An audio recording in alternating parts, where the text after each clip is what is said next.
address the issues of mass attacks, multiple attackers.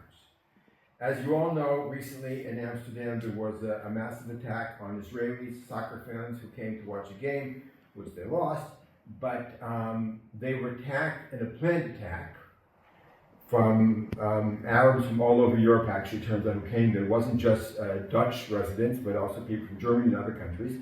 They gathered together, waited for the Israelis to come out of the train stations, and isolated them in small groups and attacked them. Now, we heard some specific testimony from individuals about the nature of the attacks and group attacks in general, so we'd like to address that tonight and see what can be done. So the first thing I'd like to do is give an overview and address certain myths, perhaps, that are prevalent in martial arts circles. One of which is the idea that you can fight your way out of this. Now, one of the reasons this myth exists is because we all watch the Bruce Lee movies, etc., or the ninja movies, where basically you fight one guy at a time and everybody else patiently waits until their turn to attack. So, of course, that's unrealistic, but even the concept that you can fight your way out of it is kind of absurd, as we see from real cases, because it's just all these people, like in Amsterdam, they said it was 5 to 7 against 1. That's a lot. So you're not going to really fight your way out of it. The best you could do is maybe hit 1 or 2 people and then escape and run away. In fact, one of the cases that we heard, a guy was saying he heard of another guy being attacked and he just couldn't do anything, as bad as he felt. But we'll address that in a minute. So the idea that you can fight all these people, we're going to dismiss that idea. Included in that, the traditional strategies of dealing with multiple attackers is 1, have them lined up. Like move around so that you're never facing more than one person here, one person there. Now, yes, we have to avoid at all costs having somebody behind us. We can try. But when we're moving and trying to line them up, they're moving as well. The idea that we want to get them all in one grouping an area is also impossible. Now, I will say this.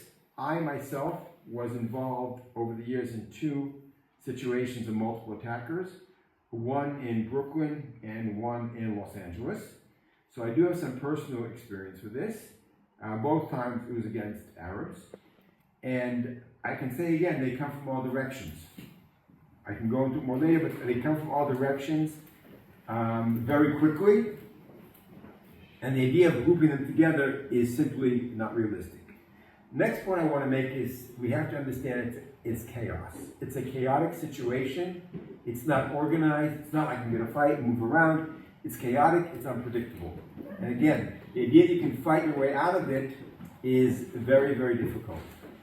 The next point I want to make is not only do they come from all directions, but what we want to work on is avoiding several things. 1, we want to avoid a knife attack. Meaning, when you're watching this group of people come, be aware that some of them may have knives. Now, they also have sticks. In the case in Amsterdam, there were people with clubs. So we're going to address each issue individually. A club, at least you can see, most of the time, although it can also be hidden behind you. A knife is hard to see. This attack in Amsterdam took place after midnight. Knives are hard to see. You have to be aware of the fact that as they're coming at you, they're also coming with knives. So come here a second, Barr.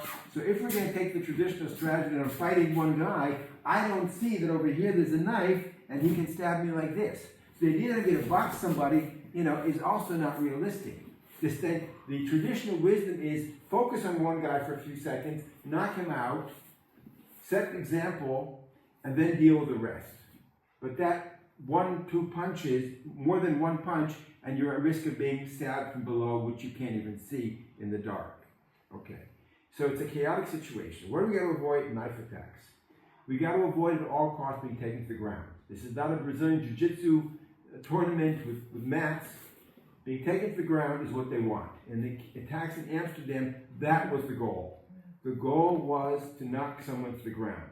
Once you're on the ground, it was a very bad situation, and people were hurt extremely badly. The person who was being interviewed in this particular case said he heard of another guy who was on the ground, who was being attacked. He heard him screeching, screaming, begging, crying, pleading, and then he didn't hear anything. Now, we assumed the person wasn't killed, but he was unconscious. So serious damage was done. So again, with a multiple attacker situation, we avoid going to the ground at all costs. That has to be our objective. One of the attacks used was a traditional osotogari leg flip, which we'll deal with as well in the class tonight for this sort of thing. So we have to avoid those sort of things. Another thing we need to avoid, besides being stabbed and taken to the ground, is we need to avoid being dragged away. At one point in the attacks in Amsterdam, they said several people were missing, and the suspicion was that they may have been taken hostage. Turns out they weren't, thank God. But again, that's a possibility. Can you imagine an Israeli being taken hostage and being hidden someplace in Amsterdam, and you'll never see them again? You'll never find them. They'll be held up for ransom and so forth, or sent to Gaza with the rest of the hostages. So we have to avoid stabbings, which are hard to see. We have to avoid being thrown to the ground, which is what they want to do. We have to avoid being hit in the face and the head, which could be a knockout. We have to avoid being dragged away and taken hostage at all costs. So the idea of sticking around a little bit longer and trying to get a fight in is extremely, extremely dangerous. Okay? So those are things we need to avoid. One of the things that are good to work on is kicking skills. Now, when you have the distance, and somebody's coming, you're walking around, somebody's coming towards you, a swift kick, or you're coming this way, you're dealing with this person, a swift kick, these things can make a difference. Because they're not all bunched in right away, they're approaching you. And it could be a little bit of a deterrent. A good side kick in the stomach or in the leg, something like this. Kicks are effective, but this is something you need to develop over a period of time, the skills of kicking to avoid having people get closer to you.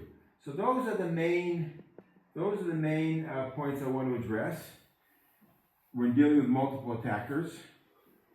And of course, the key thing is, you try to avoid areas where this might happen, but sometimes it may be impossible. Like here, they were coming after a soccer game that ended late. They were just trying to get to hotels. It didn't happen, most attacks outside the stadium, but it happened at the train stations. When they were getting to their destinations, that they had information where people were staying. They found out. All the Uber drivers worked together. They found out where the Israelis were getting off, what hotels they were going to, and Uber drivers spread the information. So it was almost impossible, the idea of avoidance. But one little point that is important is when they were attacked, they were often asked questions in Dutch. And if somebody couldn't answer, that's a giveaway that you're not just a Dutch person hanging around. Another thing that was a mistake was they were all wearing Maccabi Tel Aviv jerseys. And one guy was asked, well, why didn't you just take off your shirt? He said, well, my undershirt is also Maccabi Tel Aviv, as is my underwear and my socks. So, you need to think of a plan beyond that, ways to avoid trouble as much as possible. Of course, if you have them tattooed on your arms, which some people do with their soccer teams, that's also, I'm not a soccer fan, got to avoid that as well. So awareness can only go so far. But the key thing is, don't be a hero, don't stick around trying to fight everybody. Hit once or twice, preemptive strikes if you can. Don't show your back as much as possible and get away. And class will deal with all the specifics.